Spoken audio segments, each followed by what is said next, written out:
6 p.m. Pakistan Standard Time. Assalamu alaikum. This is Radio Pakistan. The news read by Daman Zaman.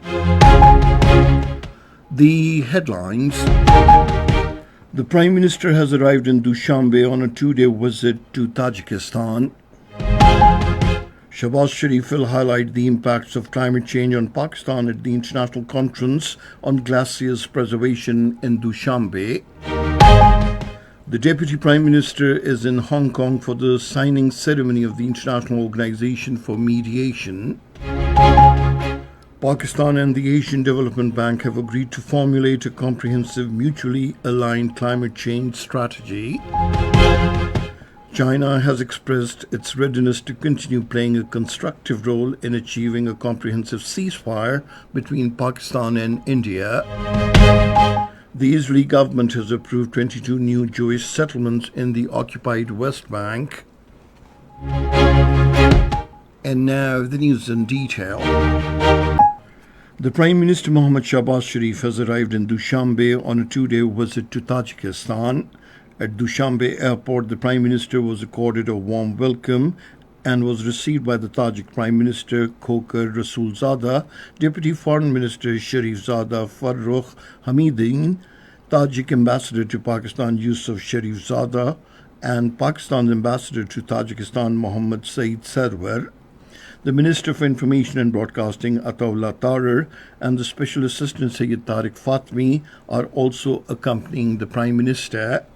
During his two-day visit to Tajikistan, Prime Minister Mohammad Shahbaz Sharif will hold meetings with the Tajik President Imam Ali Rahman. During the meeting, the Prime Minister will discuss cooperation between Pakistan and Tajikistan in diverse fields. Prime Minister Shahbaz Sharif will also extend gratitude to the Tajik President for the overwhelming support to Pakistan during the recent standoff in the South Asian region. The Prime Minister will participate in the International Conference on Glaciers Preservation 2025.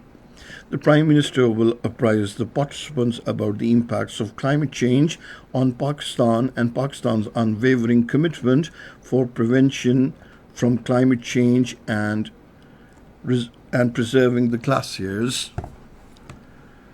The Deputy Prime Minister Mohammad Ishaq Dar is in Hong Kong for the signing ceremony of the International Organization for Mediation. During the two-day visit, Mohammad Ishaq Dar will also hold several bilateral engagements on the sidelines of the signing ceremony. Pakistan has joined the International Organization for Mediation as one of its founding members. Pakistan remains strongly supportive of the aims and objectives of the International Organization for Mediation, recognizing its potential for mediation as well as peaceful and pacifying settlement of international disputes. The President Asif Ali Zardari has stressed the need for equipping the youth with modern knowledge and technical skills to compete in the contemporary challenges. He was talking to political personalities in Lahore. The President said equal development across all regions will promote national solidarity and strengthen democratic institutions. He further said cooperation between all the federating units and effective coordination will ensure the well-being of all citizens. Political personalities included Rana Farooq Said Khan, Tanveer Ashraf Kaira, Bilal Farooq, Umar Farooq, Usama Farooq, Ali Jafar and Hira Tanveer. They apprised the President about the issues in the constituencies in Faisalabad, Gujarat, Hafizabad and other districts and also shared suggestions to harness the potential of the youth for national development. The Minister for Power, Sardar Awais Ahmad Khan Laghari, says a new tariff policy is expected to be announced soon by the Prime Minister to make the industries more competitive. Addressing a Princeton Energy Workshop in Islamabad today, he highlighted the recent reforms, future plans, and the ongoing shift towards decentralized and renewable energy systems in the country.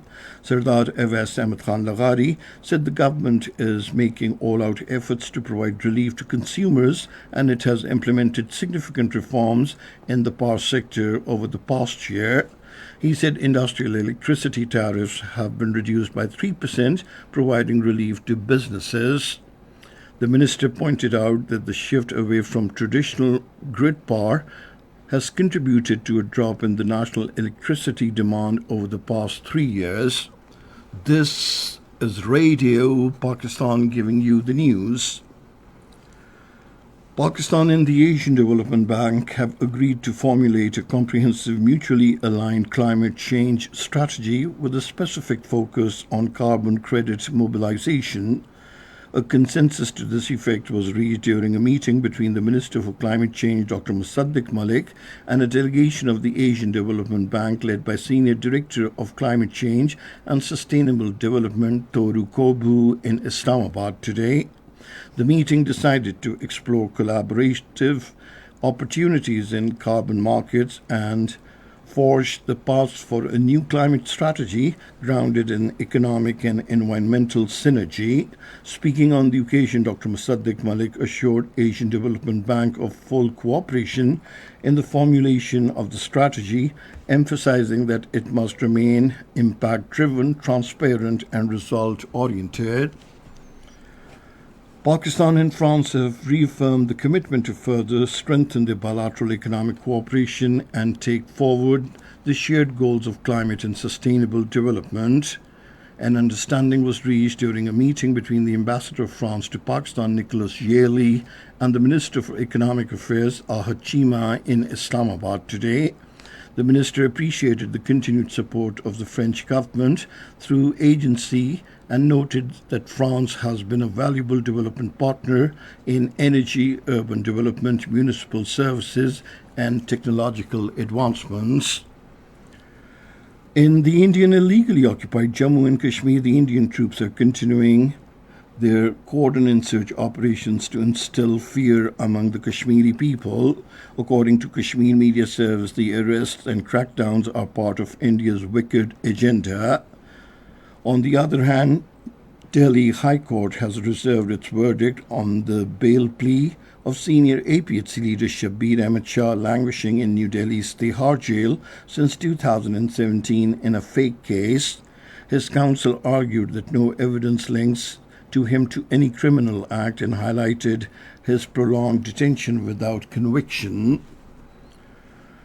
China has expressed its readiness to continue playing a constructive role in achieving a comprehensive ceasefire between Pakistan and India, as well as in preserving regional peace.